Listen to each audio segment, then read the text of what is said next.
Today's show is sponsored by DistilleryProducts.com, your number one source for laser etch customized glassware. If you're a distillery, you probably already know about them. If you're a bourbon group or a store, what are you waiting for? Reach out to me. I'd love to get you in touch with Carson, Janie, Vicky, all the folks over at DistilleryProducts.com. They hook us up with glasses. We want them to hook you up with glasses too, because they're really good. I mean, it's the good stuff. It's not going to come off when you put it through the dishwasher, if that's how you wash your glasses, because this is deep cut into your glass.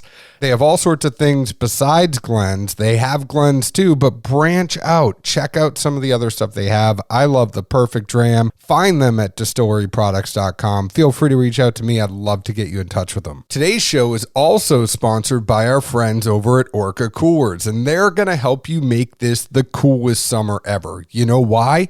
Because every dad wants an awesome cooler to have at the barbecue, if you're camping, no matter where you're going, and they have it. You want to be the envy of your barbecue party? Go ahead and do it. They have an Orca barrel tumbler. I mean, the thing looks like a whiskey barrel. It's stainless steel. It is the perfect vessel for your top shelf whiskey or any beverage. The Orca barrel will keep your drink cool and fresh for up to 24 hours too. So like you could leave it there out in the hot sun all day. It's gonna be okay. Orca coolers are also a necessity for the summer backyard get-togethers, lake days, and everything in between. They're roto molded and have integrated insulation, so they're going to retain ice for days on end. I know this because I've tried it. Go to orcacoolers.com and use the code DADS20 for 20% off your order. That is orcacoolers.com. Use code DADS20. You're going to get 20% off your order. Orca for all of life's adventures. Today's show is also sponsored by our friends over at Action 24/7. And if you want action, get in on the action with Action 24/7. Tennessee's only sports book by Tennesseans for Tennesseans. I mean, I could tell you there's other sports going on right now. I could tell you that there is NBA, there's NHL, there's soccer, there's table tennis, but y'all know it's March Madness. So I know what you're doing. Use code DADS100. They will match up to $100 of your first deposit. They have all sorts of other cool things with promotions going on and things if you bet on soccer or if you bet on the NHL. I mean, but it's March Madness. So go to action247.com. You never know what is going to happen. That is what I love about March, and that's what I love about March Madness. Who's going to be the Cinderella this year? Get in on the action with Action 24/7. Use code DADS100. Well, Zeke, we got to get to it. I'm on vacation. I'm going to be editing this show while I'm on vacation. I'm actually leaving for vacation tomorrow morning. This show will come out Wednesday, but I will have to edit this while I'm at Disney World. So you better not talk too much. Well, you saying vacation over and over and over just reminds me of one of the scenes from one of my all-time favorite movies, Beverly Hills Cop, when they just keep berating him and asking him questions how he ended up in Beverly Hills from Detroit. He just keeps looking at him and going, I said I'm on vacation.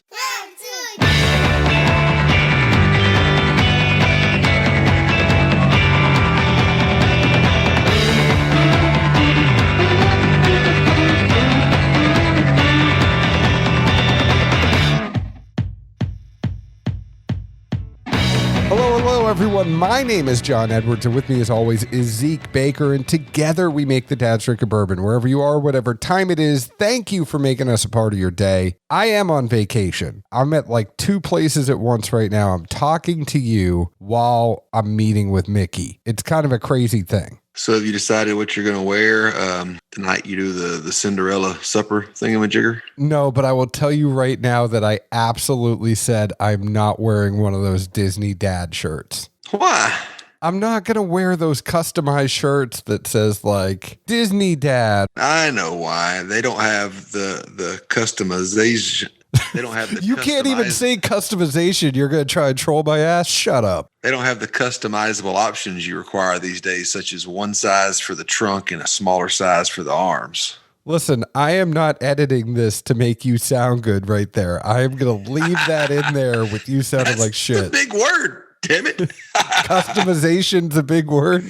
Well, customizable being converted into customizations. Two big words. Listen, you use big words all day at the pharmacy and you can't say customizable. I mean, I do. And so random and funny, kind of. I had to send a question into the Kentucky Board of Pharmacy. I got to get licensed there for work. And so I send off this question because I just the thing on the application. An hour later, I get a call back on my cell and it's no caller ID. So I'm just like, that's in my work. I'll answer this. I'm 50-50 on those to begin with. And I'm just like, hello, it's Zeke. Hi, Mr. Baker. This is so-and-so from the Kentucky State Board of Pharmacy. Oh, shit, professional voice. Hi, how are you today? Sorry. My aide keeps answering my damn phone. You're like, listen, my Georgia side picked up the phone. Sorry about that. Yeah. And by the way, I don't have a smaller size sleeve than I do. I mean, if you saw me, it's just the angle. My belly still shows in my shirts. It's okay. And I will be wearing distillery shirts walking around Disney because that's how I roll. Well, just wear something that breathes good. It's probably going to be trending toward warm and humid, I think. It's going to be like 90 degrees down there. Thankfully, everything closes early. I asked our friends over at the podcast because they do a podcast about Walt Disney World. And I asked them if they had any tips and tricks. And I was told that the lines for food are ridiculous and people have been ordering through the app and it still sometimes takes an hour to get food. So I think that's going to be the biggest thing I got to worry about because nobody likes a hungry big cat. I mean, certain parks have more options, best I remember. Again, it's been a few years, but I will say I had some fun excursions down there in the single days on a 3 or 4 day date trip. This is coming out on St. Patrick's Day, actually. It's funny that this podcast will be released, and I'm not going to get to talk like this, but typically we would have an Irish whiskey. We don't have an Irish whiskey today. What I will tell you, though, is that I planned it out that I'm going to be at Epcot on St. Patrick's Day. So I definitely will be drinking around the world. But will you be able to complete it? Son, you see my size. I'm going to be fine. It's not a light challenge. I promise you. I went there in my heyday and struggled. I mean, let's be honest. With the kid, there's no way I'm going to be able to complete it. Hey, Graham Yarnay slushy. Really? France is the best. Yeah, France. They got grandma slushies or like Mr. Belvedere ices. Yeah, there's no way. I mean, I'm going to be lucky if I get 2 drinks in over the course of 8 hours, Glad I went before the kiddos. Anyways, tonight we are drinking Dettling. It is Alabama bourbon, and it is cask strength single barrel, 54.5% ABV, 109 proof. It's aged at least 3 years. And Zeke, this is 6 grain. It's not 4 grain. It's not 5 grain. It is 6 grain bourbon. Did the people from the great state of Alabama get a little confused? I kind of think of it, like in Something About Mary when he does 7-minute abs. The guy's like, what's your plan? He picks up the hitchhiker and the guy's like, what's your plan? He's like, 7-minute abs. If you ever seen 8-minute abs, it's 1 minute better. And it's like, this is 2 grains better. But the numbers are going in the opposite direction. They went higher instead of lower. Yeah, but it's the fact that 7 was 1 better than 8 because it was less time. In that instance, it was better to have a lower number. But well, yeah. I mean, that'd be like playing golf versus basketball. I see this one as over your head. Let's move on. I think with numbers and analyzing things. Yeah, I know how you think, but this is a field to bottle bourbon born in South Alabama and is Alabama bourbon according to the label. They use 6 different grains in their mash. That's all the information I have on this. So real quick again, what was that first part? Were you saying this is like distilled in Alabama or somebody there just came up with it? Couldn't tell if you were like trying to subtly hint at something or just reading what was on the sheet. No, just reading what was on the sheet. I mean, now we didn't get an actual sheet with this. I'm going on the interwebs. But if you go to Dettlings1867.com, this is aged at least 3 years in new American oak number 3 char barrels. These barrels are hand-picked by Seth Dettling for extended aging. These barrels tend to come from the upper portions of the rickhouse, which experience the greatest temperatures. The extreme dark color, now that's something I want to stop on because it is super dark for a 3-year-old whiskey, and the richness of the whiskey shows the potential for bourbon aged in the Alabama climate.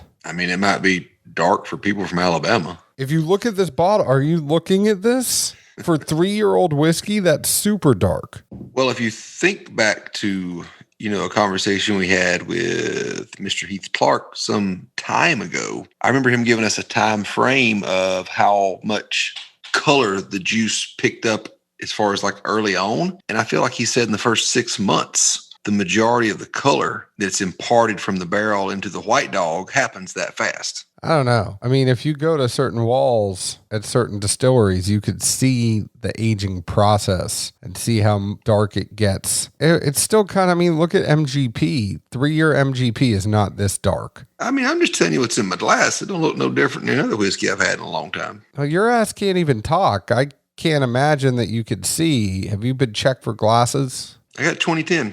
Oh. Also, about Dettling, founded in early 2014 by Seth and Vicky Dettling, Big Escambia Spirits set out to build a family-owned distillery capable of challenging our favorite spirit categories with exceptional ingredients and processes. Big Escambia Spirits is currently building additional capacity to meet future needs, and the staff handles the final third of the agricultural process while moving towards 100% in-house farming operation in the near future. That's a little bit about them. With all of our straight bourbon whiskeys, a majority of the grains are grown in Alabama. Only full-size barrels crafted from multi-year air-cured American oak staves are used for all of their whiskeys. They take no shortcuts at any point in the process. The extreme Alabama heat does the rest. Any other questions you have on this whiskey before we say what we thought of it? I can't think. Oh, what are the 6 grains? You go through that? It does not say. What kind of shit is that?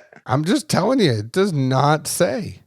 I mean, I get that Colonel Sanders ain't going to tell us, what 23 or 6 herbs and spices are in his chicken. Was it 26 for Kentucky Fried and 23 for Dr. Pepper? 23 for Dr. Pepper, yeah. I feel like 26 is the other number. I think that's Kentucky Fried. Either way, how do you tout something but not say what they are? I mean, you don't have to. I can see you not disclosing maybe your mash bill, but even then that's kind of less than whatever. I don't know. But putting something on the label like that, but then not even saying what they are just seems odd, for lack of a ruder word. It says Dettling is made from locally grown corn plus 5 other grains such as rye and oats, but it does not say such as. Such as a fake word. That doesn't even mean they're in there. That just means you can be talking about a competitor product. Well, it's not a fake word. It's a real word. It's just, I'm looking at other places. 53-gallon cooperage. It's a yellow-white corn hybrid that's non-GMO. He chose this corn. He told Michael Veach that he chose this corn because he believes it makes the best cornbread he has ever eaten. In addition to the corn, he uses rye, oats, roasted wheat malt, roasted rye malt, and roasted barley malt.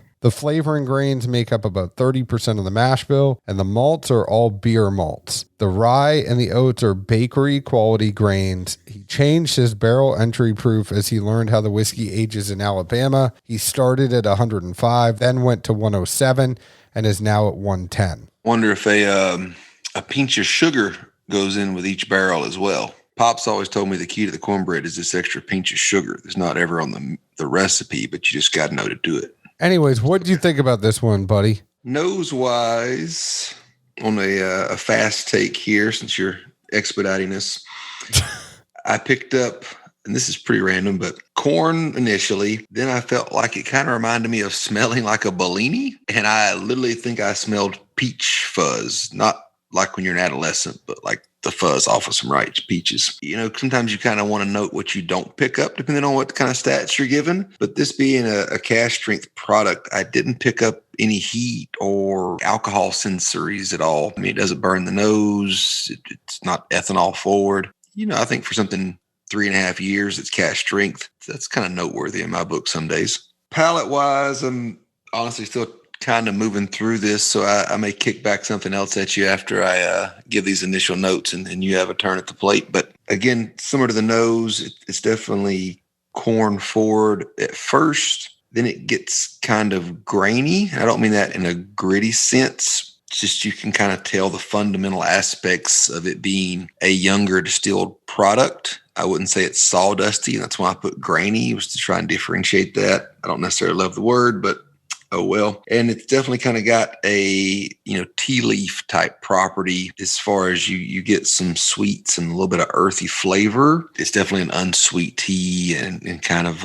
that type of organic, herbaceous, possibly medicinal kind of thing. Fair enough. And I think you and I are going to be very similar with a lot of this. The only thing I would really add, I mean, I agree with you. It's 100% corn forward. I get a lot of corn just kind of on the nose and on the palate. The only thing I think I would differ with you on is kind of mid palate. I get a little bit of a chalky mouthfeel. Then it kind of goes away. I almost get it's like a thick syrup or like a thick coffee something with this too. Like there's an overwhelming taste and then it goes to chalky and then that taste comes back in the finish.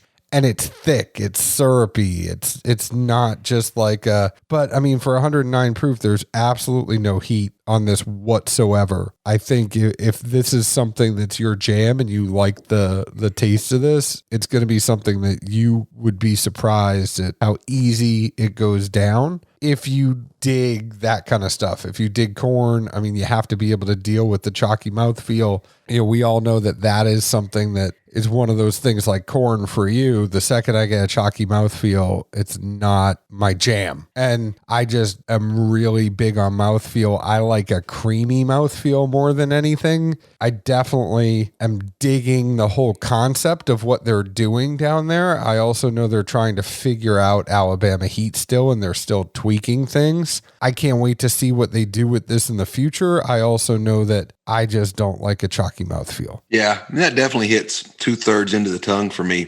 And that's really the only time that you can kind of get more than, I would say, a subtle hint at a very youthful product, at it being somewhat higher proof. And to that coffee note, I mean, I kind of get it and I see where it is similar, but I think it's much more of like a malted oat kind of thing. And it almost reminds me more of those no-bake cookies. If you get some of those for like the chocolate isn't as forward as whatever the other thing is in those oats, I guess. Isn't that what goes in those things? You know what I'm talking about? Yeah. It really reminds me of those things. The more I kind of think about it, because at first I had coffee as a question mark. I mean, it's definitely kind of grainy like that, and that's kind of where I got the tea leaf thing. But it definitely reminds me of those no-bake cookies. And if somebody puts too many of the oats or whatever in there, not enough of the milk chocolate. No, I mean, and as you say that, and as we figured out, I mean, that note I put down was before we dug and figured out what those 6 grains were. So I was we still don't know, do we?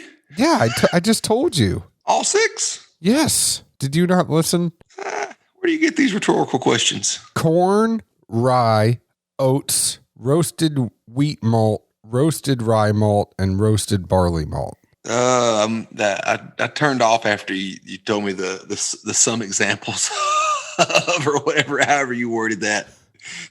I read it. You're like, however you worded it, I read it off of the web. I mean, I think that's a marketing fail. We don't have to spend any time on that, but I mean, if you're going to tout 6 grains and put it on your bottle, why wouldn't you list them? I mean, even if it doesn't amount to a hill of beans, put it on there. Somebody's going to think it looks cool. Look, these guys have this, and this in their whiskey. This is what sets it apart and makes it different. I mean, I don't know. I just think you can't put one on there without the other. Fair. Again, it's not going to change what's in the bottle or change the juice, but if we're going to talk about it, I just feel like both would have to be on there. So what do you think about this overall? It's easily a fair product. I would assume with water that dry aspect may go away. We didn't do it here, obviously, but it's also young. It should get better, more rounded as a product.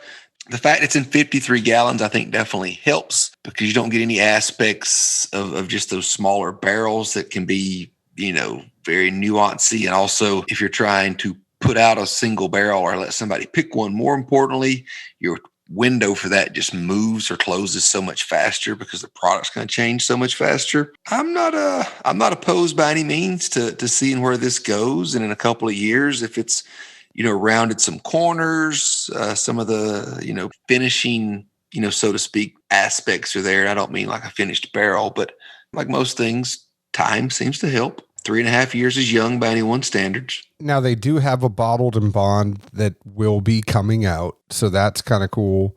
I agree with you. I mean, I think they're going to figure things out a little bit. I think they're going to figure things out as time goes on. I really like aspects of this, and I don't want to hide that. I mean, there's aspects of this that I'm digging, but like it's one of those things where it's like the second I get that chalky mouthfeel, I'm like, all right, I'm out. Yeah, I mean, and it's there, and everybody's going to pick that up differently. The nose is kind of funny, though. Like, did you get that like peachy aspect to it? I really do. I mean, I swear I keep smelling Bellinis. No, I'm totally with you. The only thing I will say on this is the price of this is $69.99. So that is a little high for a young whiskey where it's at. I mean, 6 grains can't be as cheap as 3 or 4.